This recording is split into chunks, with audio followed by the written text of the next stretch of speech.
Yo, what's going on YouTube? It's Zyplo here, and in today's video, I'm gonna be going over everything you need to know when it comes to Endgame in Suicide Squad Kill the Justice League. I'm gonna be trying to give you a quick guide, especially if you're a beginner, barely getting into the game, or you barely started Endgame or barely got to Endgame, and you're trying to figure out what to do now, where to start, what the point of Endgame is, and why it's so good. Then hopefully this video does help you out. I've been enjoying this game a lot. Hopefully you guys have been too. I think the end game in this game is definitely really, really fun, especially me being new to looter shooters. I think this is insanely a good system, and I'll show you guys why, in a bit. But to start us off, this is basically how the end game map looks.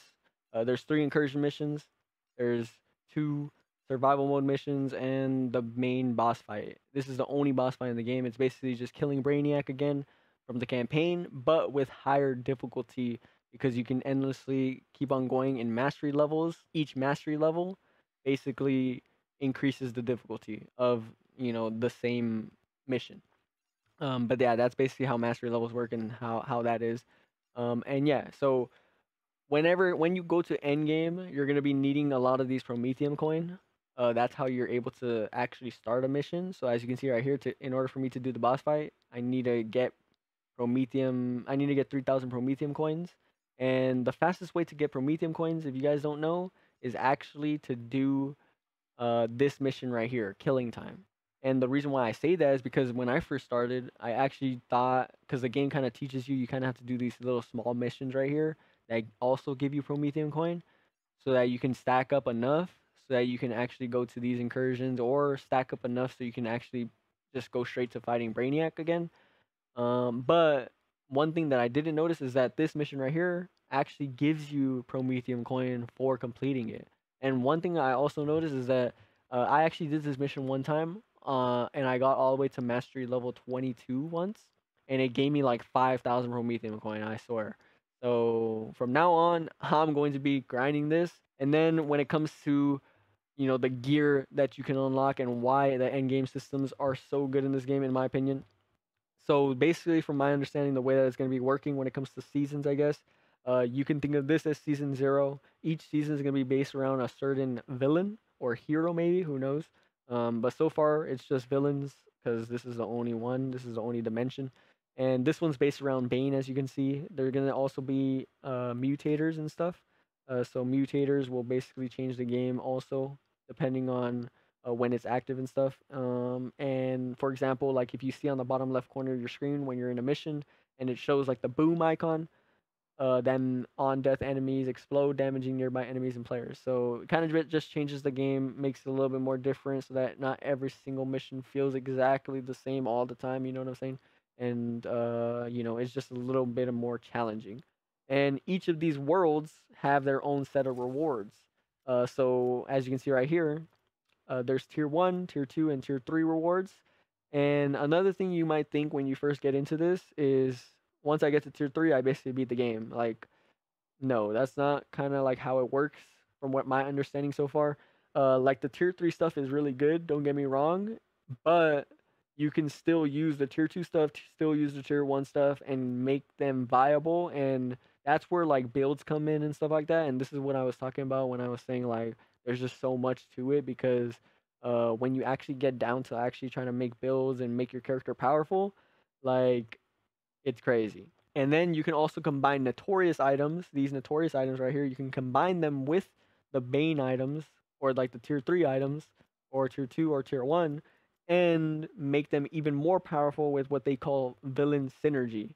And like I said, this is why it gets even more crazier because just to give you a quick rundown of what I mean by that is as you can see right here, I have this item right here. I have 2 notorious items on right now that I'm using. One of them is owned by Black Mask, and then the other one is owned by Two Face. And since I have some of Bane's sets on, these have extra abilities or villain synergies. And if you press L3 or right here, if you look right here, as you can see, this is a villain synergy bonus specifically with this weapon just because I have Bane's items on, and it has its own like little perk. So it kind of creates a new way of playing the game, which like I said is really cool. And then as you can see right here, if I go to, you know, if I go to the Two Face one and I click on villain synergy. You see, it has a different way. Harvesting enemies now has 100% chance dropping grenade ammo and also increases grenade damage by 100%. So right now, whenever I throw a nade, for the most part, after harvesting an enemy, I literally like my nades are just insta kills to a lot of things and do hella damage.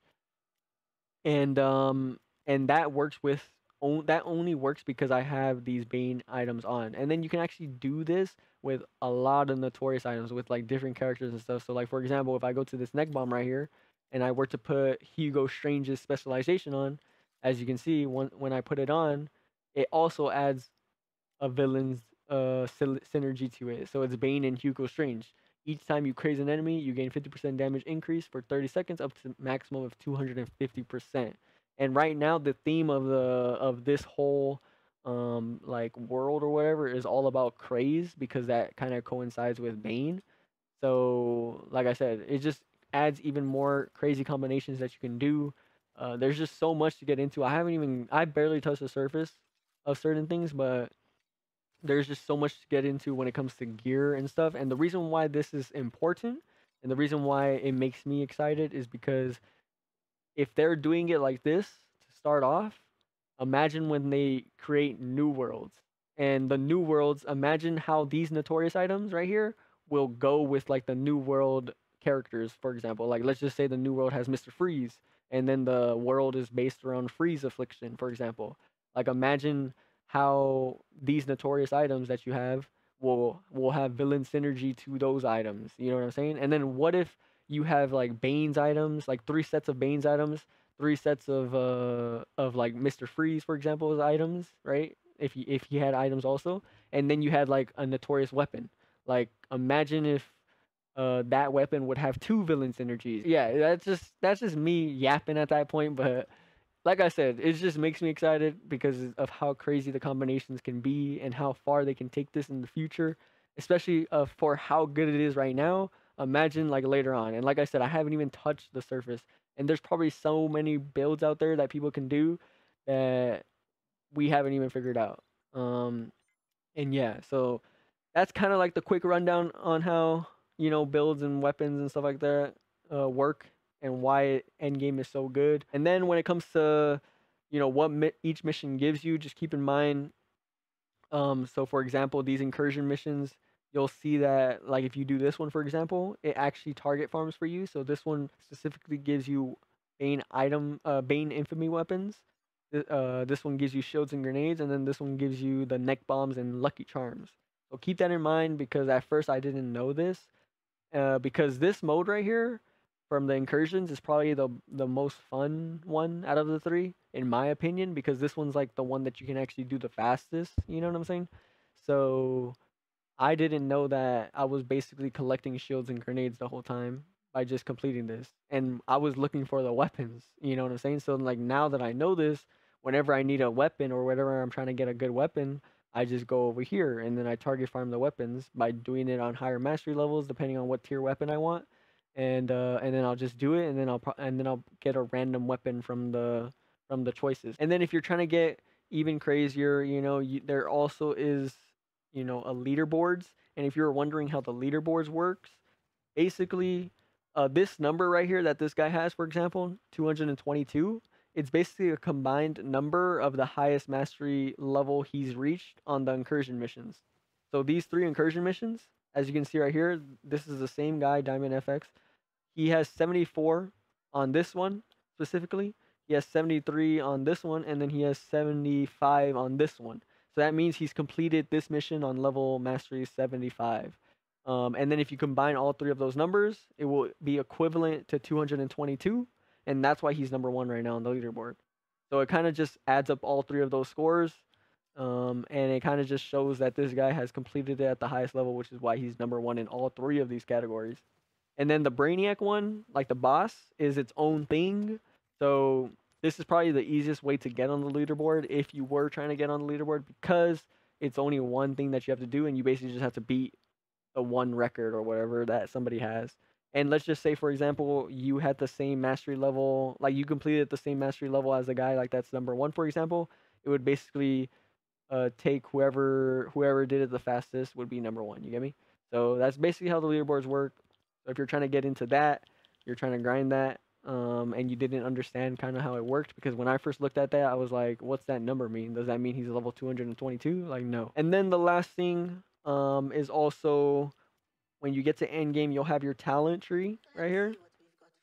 Um, you'll get these squad skills is what it's called. And if you were wondering how to unlock these levels down here, all you have to do is just max every single character to level 30.